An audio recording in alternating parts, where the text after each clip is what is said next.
Hello and good evening. So it's me, Dr. Jacqueline, and I am going to be talking to you about something that's been coming up quite a lot in these recent days.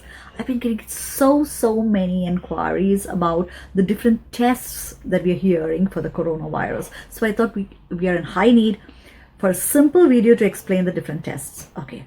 So the most important test, the test that's been run all over the world in all countries that have good PCR facilities is the genetic test or the nucleic acid testing test. Okay, so basically what does this do?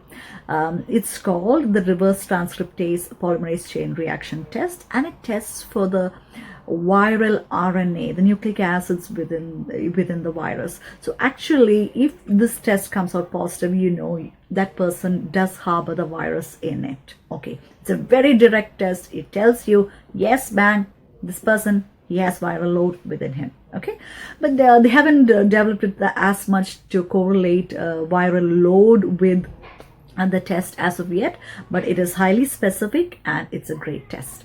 But it has its disadvantages, mainly being the turnaround time.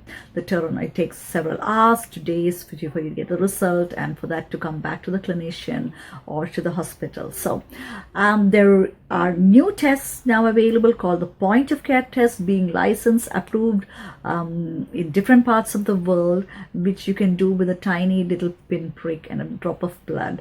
So these are serological tests, and basically what they do is they look for antibodies, because antibodies are an indirect marker for infection with the virus. So what does this do? So the tests that have come out now, they help you detect IgM antibodies and IgG antibodies. Okay, so they are like two in one, or two birds with one stone. So what does this do? You get a pinprick with a lancet or something, and just like you test for as if you're diabetic, you check your blood, something like that. Put a drop of blood in that, and the marks will tell you whether you're positive for IgM, and as I said, IgG, or the both. So what does that mean? So if you're positive for IgM, because IgM is an antibody made from naive B lymphocytes. As you might remember your biology lessons, we have lymphocytes in our body, and they're white blood cells, and they help us fight infections.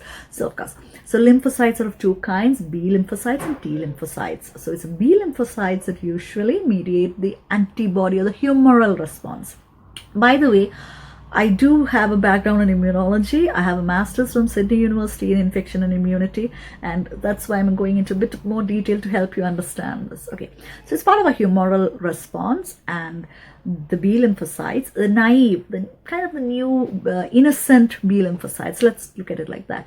So when they come in contact with a new virus, they produce, or a new infection, they produce IgM. So that's like your first line of defense. So if you do your point of care test, serological test, and you get only the IgM band up there, that could indicate that you have a viral infection. You have probably the SARS-CoV-2 infection, and you're in the first phase, maybe the initial few days or weeks of the infection, the early phase of the disease. Okay, so that's the thing. Now what if you have the IgM and the IgG? So IgG is an antibody that comes a little later on in the infection spectrum. So if you have both of them, that basically means you're somewhere in the middle phase of your disease. Okay. Now what if you only get the IgG band? That's very interesting, because that means your IgM antibodies have been cleared off. So possibly you're in the third phase, the last phase, where it's not a new infection in your body anymore. The IgM, your first responders, have gone out of the way, and now you've got your second responders holding the fort and fighting. So that's what the IgG is. It's your second responders. So this is what the serological tests are in a nutshell. So we have two main tests. The first is the reverse transcriptase polymerase chain reaction test that detects the RNA nucleic acid, sometimes called as the genetic test. So that takes time, is quite expensive, And now we have the new point of care serological tests with tests for IgM and IgG. You get an idea of whether you're in the early phase of your disease or kind of the middle phase of your disease.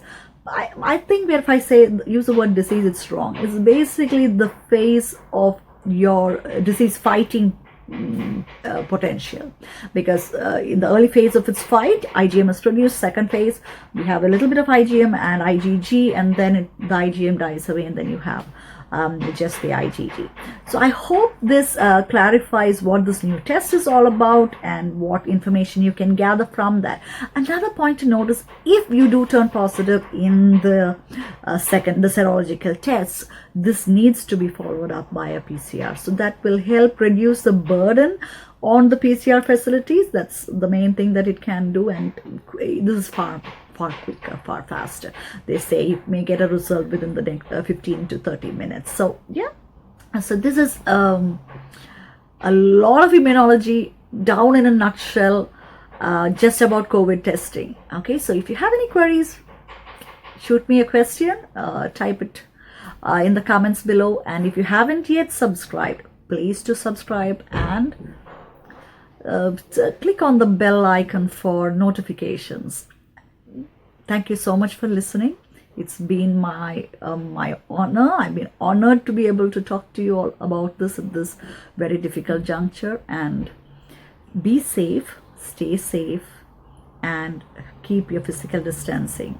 We're still not through the ride. We're still going through this ride, and it's gonna be a pretty long journey. So stay the course. We'll get there. Thank you. Bye.